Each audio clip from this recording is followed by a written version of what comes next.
What's up, everyone, and welcome to episode 277 of Two Amazon Sellers and a Microphone, brought to you by Solozo. And today we get to talk to one of our favorites, high energy, so much fun.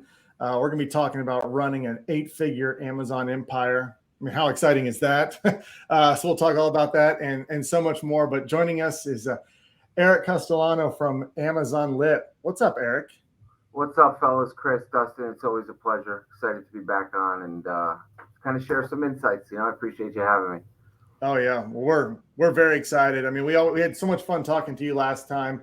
I mean, Amazon Lit is everywhere on my social media feed.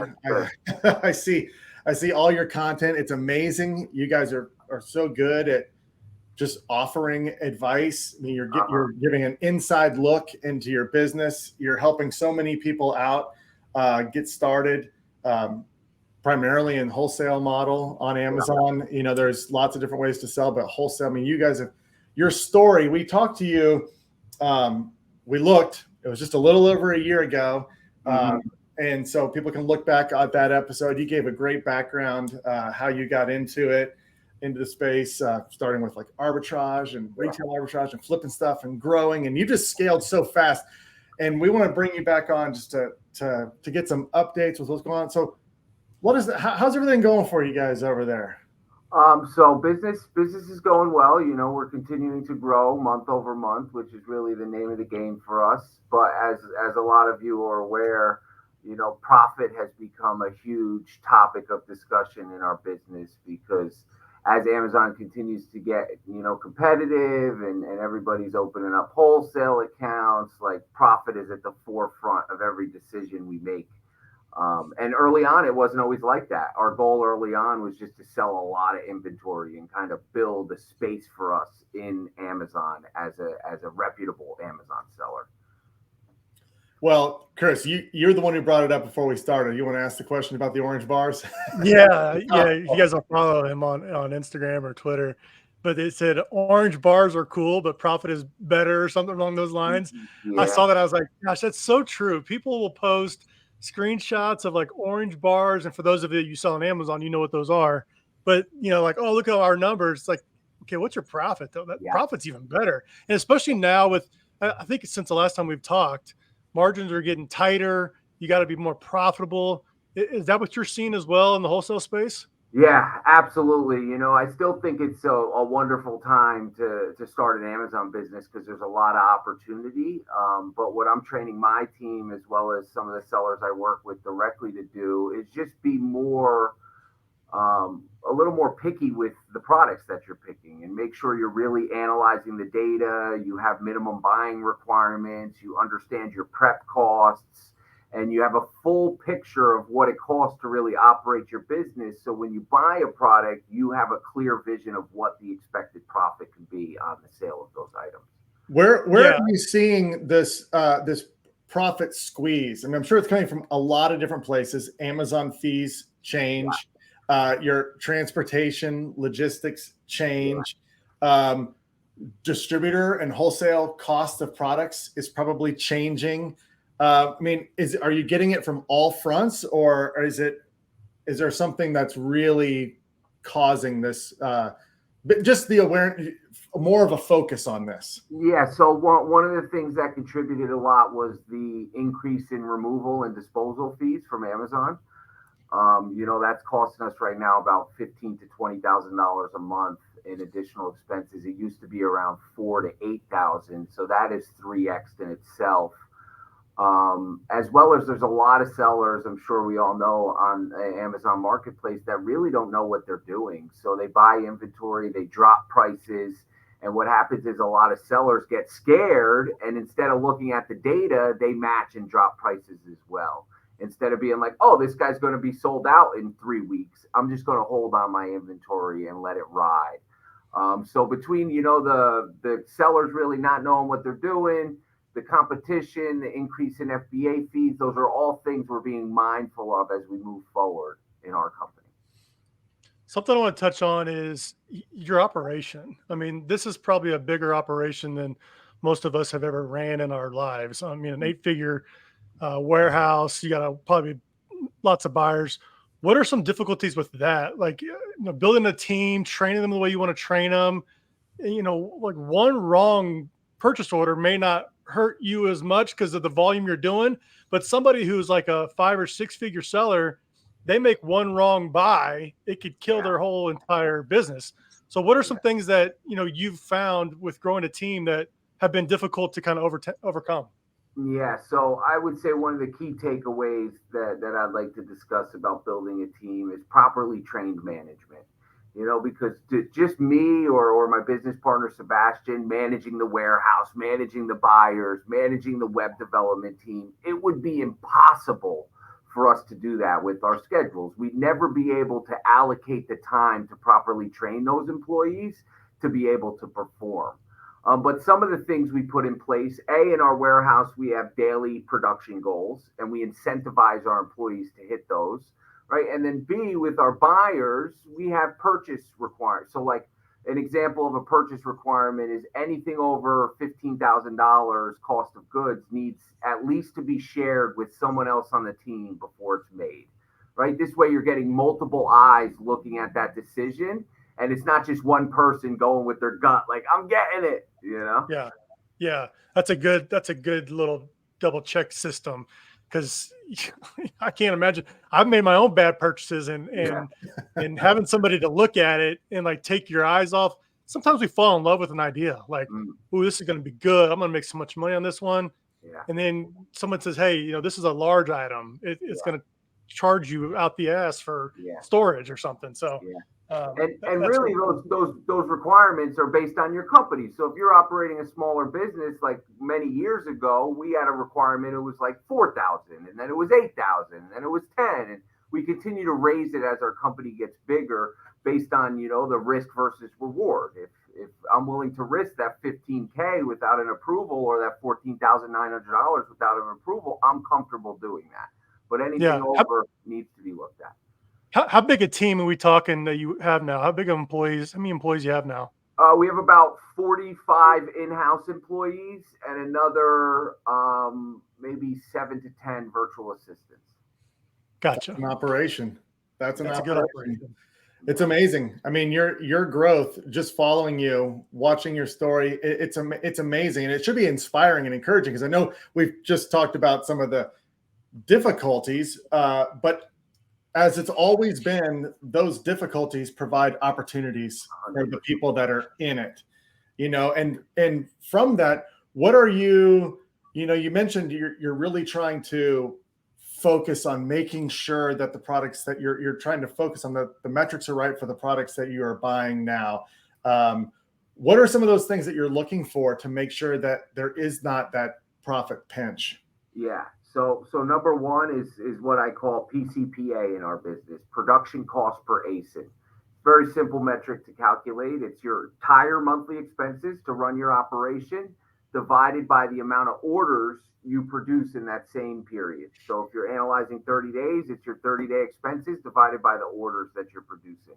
And what that number tells me is how much it costs my company to get one product packaged, labeled, and shipped out the door. And for us, that's right around $1.50. So I know that my minimum buying requirement has to be greater than that $1.50 in order to see a return on the products that we're purchasing. Makes sense. It seems like, and we're just firing away questions, and I'm just Dustin's going, I'm going, we're just going all over the map. Yeah, I'm ready. I'm here for it. So it feels to me, from an outsider looking and following you, that Amazon is probably just a byproduct now for you, because I feel like from what I see from your content, you're spitting truths, and I feel like you like to see other people win, and people follow what you're teaching, and your business is such, driven with systems and things are going smoothly that you get more thrill out of seeing your students, scale up, and you're spitting truth bombs all over social media. That probably gives you a little bit more joy than what it used to be. Am I right? 100%. I still get a lot of fulfillment. Like nothing brings me more peace than spending 2 or 3 hours going through a catalog and putting together a $40,000, $50,000 order. That brings me a lot of peace. But I think what really helps me sleep at night comfortably is knowing that I'm changing people's lives and helping them build multi-million-dollar businesses to provide for their family. That's definitely made a huge, huge impact on my life.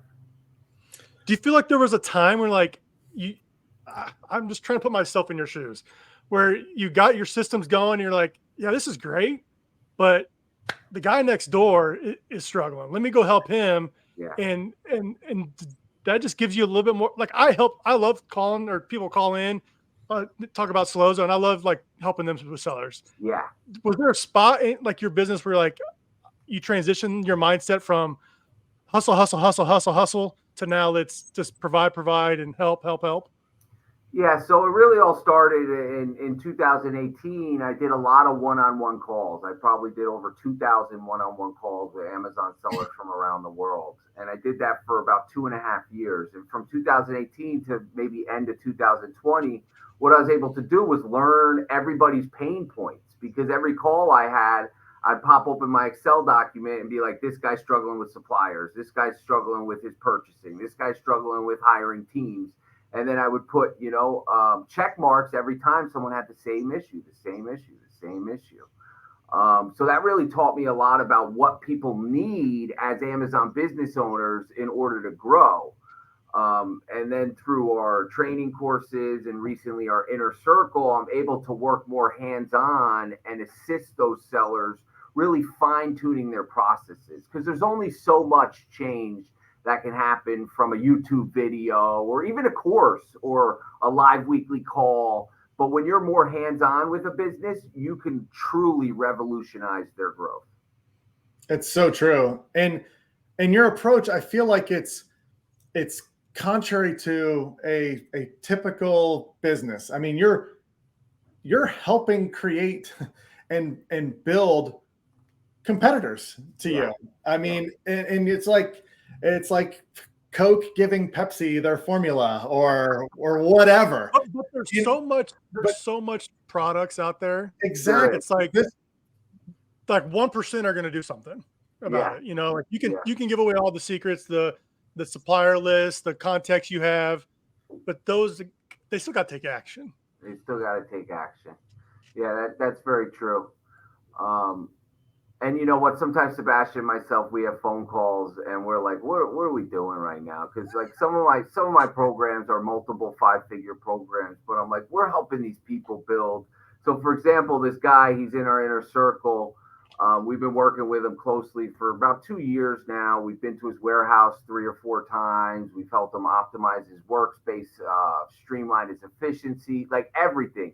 And he's now almost a top 100 seller. He's like ranked 150. Wow. And that guy got a steal, man, for even whatever it was, 75,000. Like the guy got a bargain, man. Well, he probably saw value, and I was like, gosh, you can watch so much YouTube videos and you're just running around chasing ideas. But if you find like a mentor like yourself or a coach or a program, if you put up the money for it, you're going to be involved in it. I think that's why people like, $10,000 courses, $50,000 courses, I want legit players in it. Yeah. And I feel like for you, like I said, it's contrary. I mean, you get so many people that we'll talk to them or whatever. They're like, we're going to help them with their advertising. They're like, I don't want you to know what my product is. Yeah. And you're like, pull down the gates here. I mean, I want to help. And I know you're the same way, but I feel like, and I'm speaking from myself, speaking with other people who are in the same boat, giving you, your advice to them. I'm sure you've learned a ton of applications to your own business by seeing a struggle or something that maybe hasn't even popped up on your radar yet. And it's got to be a win-win all the way around. 100%. It really allows me to or my business to stay ahead of the curve, because I have access to so many different people at all different levels that there's really no question or solution that goes unsolved. Because if I don't have the answer, someone in my community will. But also, like you said, Dustin, I'm learning about things that maybe I wasn't even familiar with yet. 100%. Yeah. All right. Go ahead, Chris. How many times do you check your seller app a day? Maybe only a few times a week, actually. Really? Yeah, yeah. Nice. I used to when I first started this, back in like 16, 17, I was refreshing 45 times a day. Oh yeah.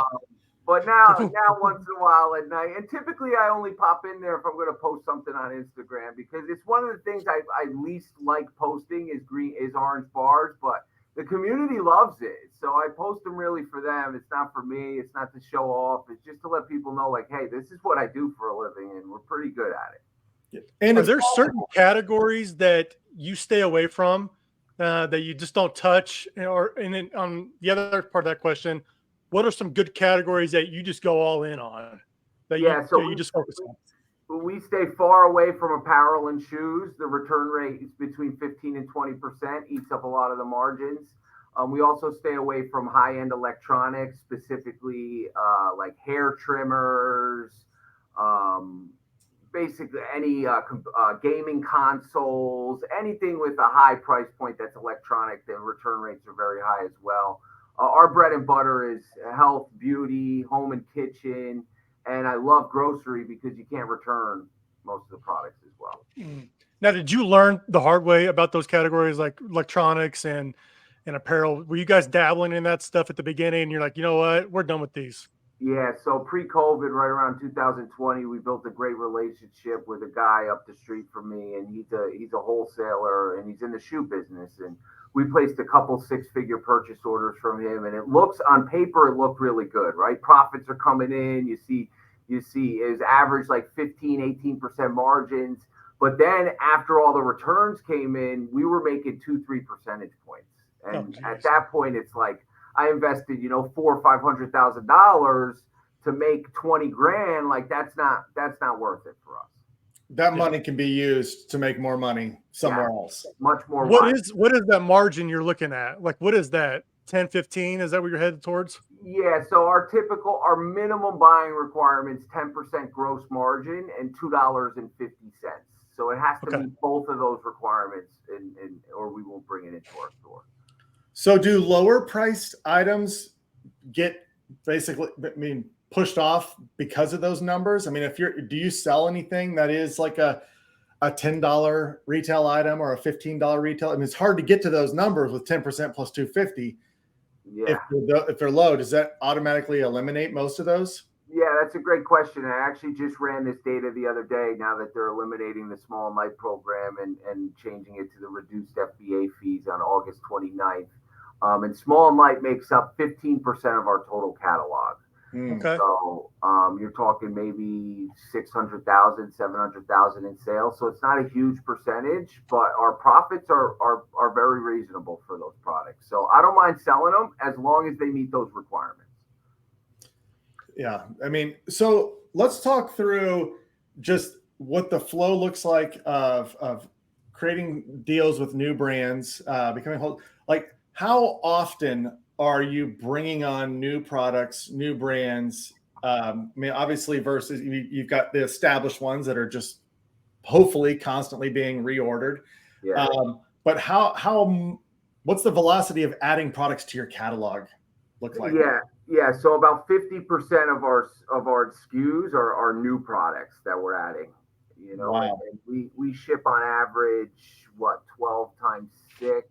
So we ship on average about 75,000 orders a month to Amazon, which is probably I don't know. Let me see, 75,000 divided by, let's just say average 60. Yeah, it's about, so we bring out about 700 to 800 new products a month. Wow. Yeah. That's incredible. Yeah. And how many are you discontinuing a month? Listen, I would say probably about the same, right? Because we have about a 50-50 split of replenishable versus non-replenishable. So sometimes you might get a killer SKU that sells really great for 4 or 5 months, and then you just never pick it up again. Other SKUs may be seasonal, where like right now, Intex blow-up toys are really big. We sell a lot of those. So certain SKUs are seasonal. Certain have their peaks and valleys where they're profitable at certain times of the year, and we're just analyzing the data. Seasonal is an interesting topic in this because your buying has to be spot on. Yeah. I mean, mean, you don't want to have excess inventory after that season goes. How deep of an analysis are you guys doing in terms of seasonal products? Yeah, so we're actually placing seasonal orders sometimes 4 to 6 months in advance. So right now we've already been placing for probably the past 30 days all of our holiday orders for October, November, December. And what we're using to analyze that data is obviously if you have real-time data from your business because you sold the product before, that's the best data. But if you don't have that data, I'm analyzing Keepa charts from last year's Christmas and holiday season, the previous years. I'm analyzing what sellers jump in. There's some products that get more expensive after the holidays, like pumpkin spice coffees. Those are great products to sell. So we're just analyzing all the data that's provided from the softwares we use and making educated buying decisions. Every SKU has a story. I'm like, I can't imagine like your buying team has to be locked in. I mean, because every SKU has a peak and valley. They have a buying season. Is this where you shine on the product team? Are you in charge of the buying side of the business and you train them, or how's that look on the buying side? Yeah, so I actually, for the first maybe 6 years, I trained every single buyer that we brought on, and now I've since passed that Baton role. on somebody. That role. I passed it to our strongest buyer, who doesn't do much buying anymore. She's now more training virtual assistants and managing the buying team. But what's crazy is our buying is stronger than it's ever been. And we also have the least amount of buyers that we've ever had. We only have three buyers right now. Wow. Wow. Interesting. Wow. Yeah. What is you make some type of deals? Like you have to have good relationships, and I'm sure you built these over times. When with your suppliers and wholesalers, are you like first dibs? Hey, let's go talk to Amazon Lit guys and let's get these products out. Or like, have you built so much good relationship with these suppliers that you kind of get cherry picking items? So with some of them, yeah, that happens. But a lot of them, we're dealing with the same catalog that the other sellers are dealing with. So, for example, I just had a call with one of my inner circle members, and come to find out, we're doing business with the same catalog. So I was like, this is great. We're on a call. Let's pop open the catalog. We look at it. It's got the same number of products, same exact pricing. Their year-to-date spend was about $150,000, and our year-to-date spend was about 1.4 million. Right. Crazy. So it just goes to show that they're not leveraging and optimizing their buying process. And particularly, it was because they were using VAs to go through the catalog and then share that information with the buyer, who's not even really a buyer. They're just a reviewer. Mm-hmm.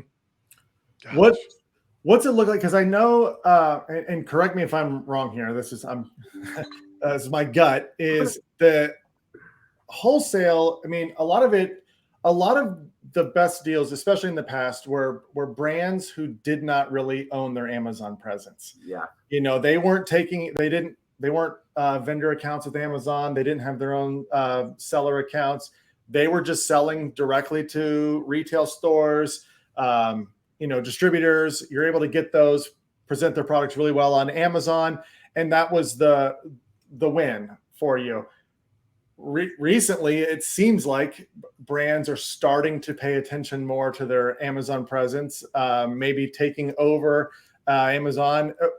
Is that a tough issue with a lot of the products that you're selling now, or are you seeing that more, or am I off base? No, you're 100% correct, Dustin, and that's where we're allocating a lot. That's where I'm allocating a lot of my time, is building those relationships with those brands to get them under our storefront, enrolled in brand registry, fully protected, manage their listings, set. I don't like to call it map pricing. I've never been a big fan of map pricing, but set more consistent pricing, more consistent in-stock rates. So when customers come back, they're not like, oh, I bought this $10 cheaper last week. Why is it $10 more? Yeah. I mean, that seems to me like you've made the right play. Is you could be the resource. Like if brand XYZ, why would you invest the resources to try to take over your Amazon when you could sell direct to us and we can manage everything for you and take all of our expertise and make sure that your products are presented right, that bad actors are not on the listing, that your product, because that's still to this day something you look at Amazon and you're like, well, that's a name brand product, and that is one horrific listing. Yeah. It's like, or you'll see 12 of the same listings, for the same product. So there's a big advantage for people that have been in wholesale for a long time to take that next step and to actually create a partnership with the brands and say, look, let us own the Amazon avenue for you and let us do it right. Yeah. Have you played around with other marketplaces? Yeah, sorry. I got like a list of questions. I'm trying to get all these in here. You're good. So we did Walmart and eBay for probably 4 or 5 years. And about 2 years ago, we completely turned them off and decided to allocate all our resources to Amazon. So no Walmart. No Walmart. What was the issue with Marketplace? User interface. The user interface for listing creation and optimization is a nightmare. You almost need a full-time developer to really create your listings, especially for multi-packs. Creating multi-packs on Walmart is very tedious. And at the end of the day, they're still 10 years behind Amazon. Right? Wow. Amazon's at the forefront of this game. So that's big from coming from, like, you're doing 8 figures. You would think like, hey, let's go dabble into Walmart, but you got focused solely on Amazon. So that's like a good, I guess, lesson. A lot of us get shiny object syndrome. We're like, oh, I'm gonna go play around on Walmart real quick. But you're like the second person this week that said we don't even do Walmart anymore. We just focus solely on Amazon and keep that growing. Yeah. What about like Brazil or UK or Japan? Are you guys going to any of those international places? Yeah, so we sold in UK for a couple of years. Our account's actually suspended right now in the United Kingdom due to just certain products that weren't eligible to be shipped cross-border, and somehow we got them in there. Amazon flagged them, so on and so forth. But other marketplaces, no, we actually turned off our NARF, which is North American Remote Fulfillment, stopped selling in Canada and Mexico because we're getting a lot of account health violations. And I advise most people to do that. At least if you're going to sell in those 2 marketplaces from the US, turn off your automatic listing creation. So every listing isn't created in those marketplaces, because it could create a huge problem for your company moving forward. Interesting. Yeah. Because they have different laws, different guidelines, food and safety, like all that is completely different from Canada to Mexico to the US. Okay. So I'm always nervous, like, and just being an Amazon seller, that my account's going to get shut down and this whole thing's going to be over with. Yeah. What type of protection have you built to keep that from happening with your account? Yeah. So 2 things. Number 1, Shanice. She's an employee. She manages all the account health. She's on top of it. It doesn't matter if it's 9 o'clock at night, 7 in the morning. If there's a notification that needs immediate action, she's making it happen.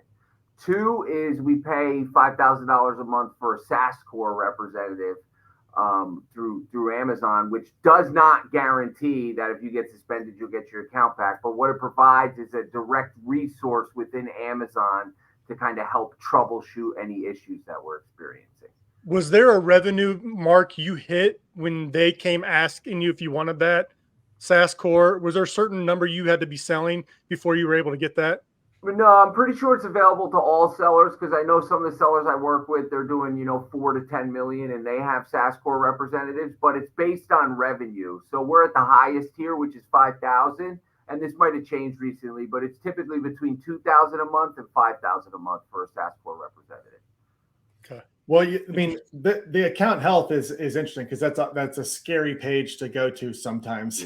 When you're looking at sellers. And I learned this. I started as private label. I kind of went backwards, and there's a lot of people. They'll start with arbitrage or wholesale and then create private label. But I mean, for years as private label, I was like, I didn't have to look at my account health. I mean, it was like always, it was great. I mean, there was not much that could go wrong. And then I got into online arbitrage pretty heavily. And then as I got more and more involved in it, I'm like, I can't even look at my account health page. I mean, there's so many things that will just scare the heck out of you and open up case after case, because things change all the time, like IP claims and, somebody changes the listing or the wording. I mean, there's just, or products get pulled and you're unaware of it. I mean, there's so many things that it does take a full-time person to manage that and constantly look at it. It does. And Sebastian, he's literally a wizard when it comes to account health. Not only has he helped our account get reinstated, but he's helped hundreds of other people get their accounts reinstated. He just knows the verbiage that Amazon's really looking for, which is huge, because this is what happens. Someone gets an account health issue and they respond like a human instead of a business owner. They put their emotions in it, instead of being like, no, put your emotions aside, treat this like a business proposal and write that plan of action like you're a business owner, not a person who's sad because your account got suspended. It's so true. In fact, I just talked to a seller who was in the healthcare space, and they were having issues because they couldn't put certain language, like a cure type words or anything like that in their listing. And he was explaining to me his conversation with Amazon, and he kept saying, he was even doing it to me. He was showing me the thing. He's like, this is certified. It's the best. I mean, all of my patients are, I'm like, Amazon doesn't care. That's the wrong language. Yeah. Give them the documentation that they're requiring for you to be able to do this. I'm like, you could, tell them all the time about how wonderful it is, but that's not gonna do it. It's so interesting. Talking about a business of your size, I mean, there's so many logistics. In fact, last time we had you on, I distinctly remember this. You had a pile of labels next to you. It was thousands and thousands of labels, and you were showing us.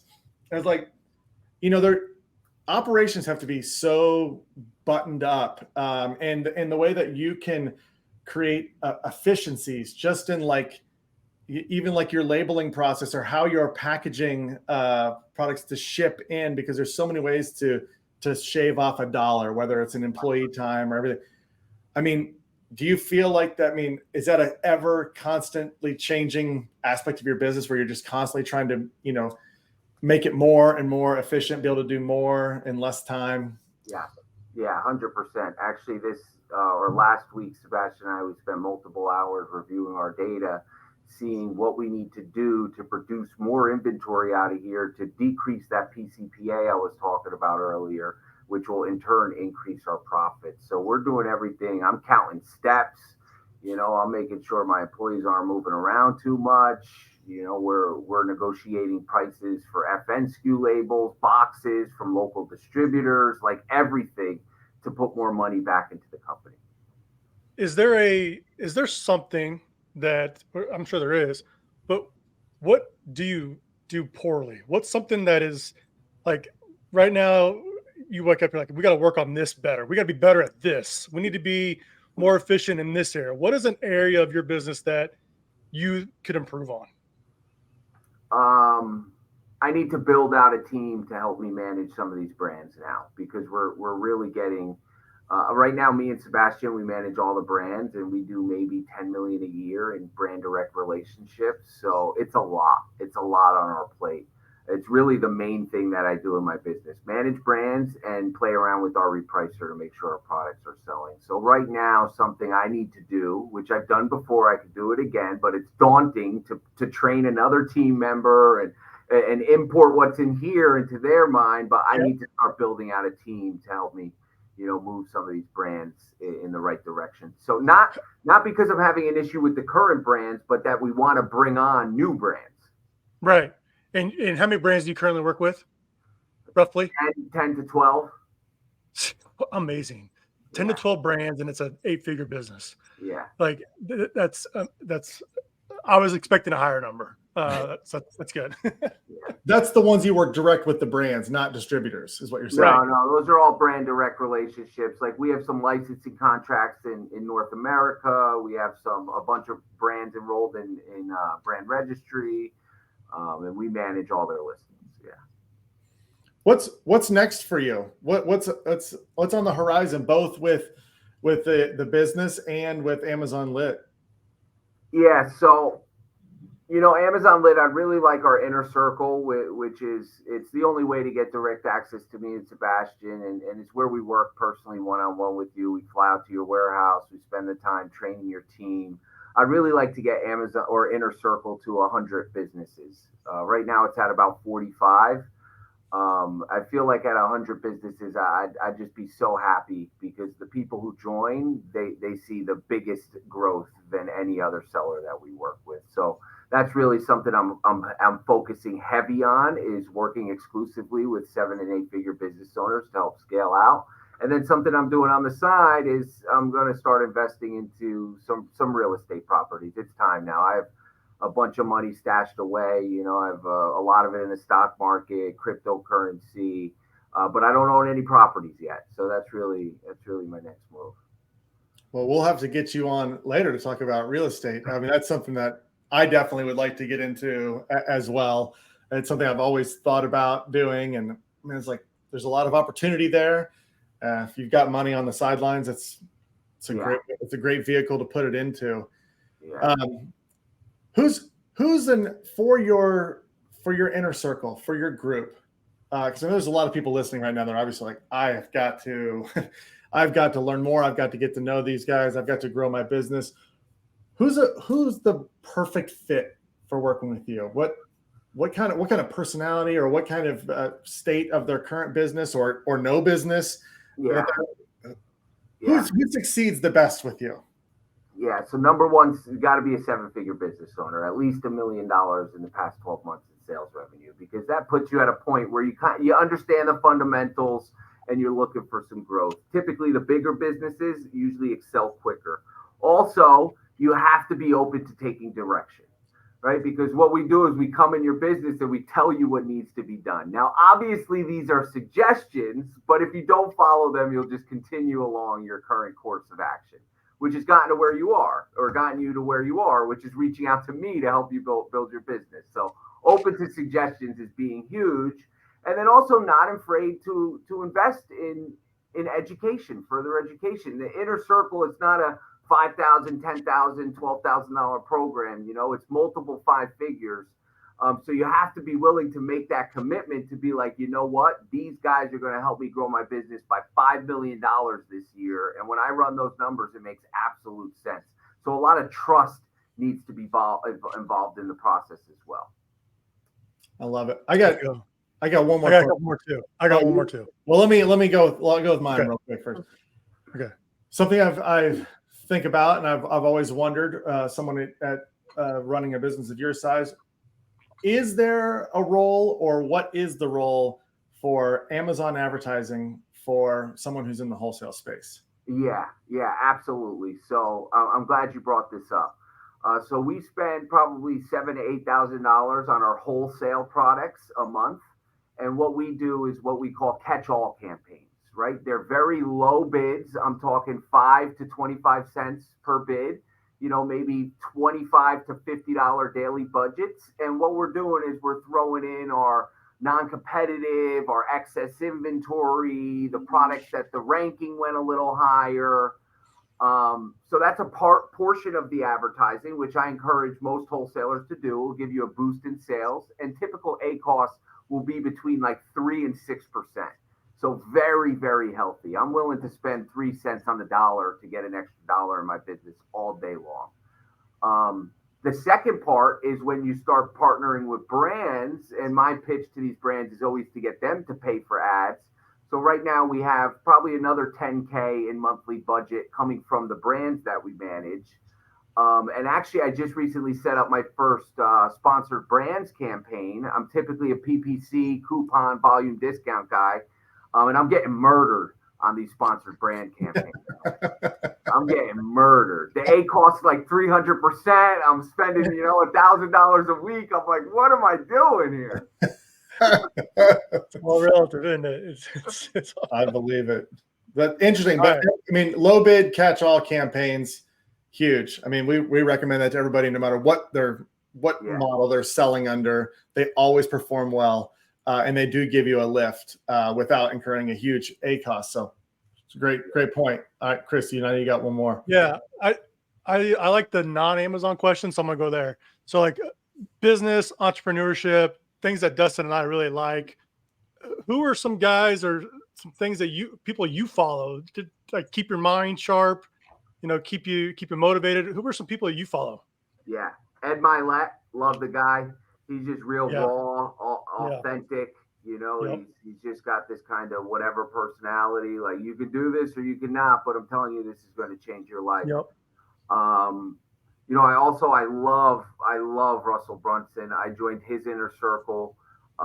Basically anything he puts out, I paid for it. I bought $1,000 book from him a couple months ago. It's just like anything the guy does, I want a piece of the action. Something I really look for when I'm looking for people who to kind of guide me on my journey is like, do they have some sort of spiritual connection? It doesn't have to be religious, but I find like the people who have some sort of connection with something higher than themselves typically accelerate and do better than anybody else, right? So that's something I'm looking for. And then also, like, are they actually doing what they're saying they're doing? Because there's a lot of people out there, as we all know, who just really don't deliver on what they're talking about.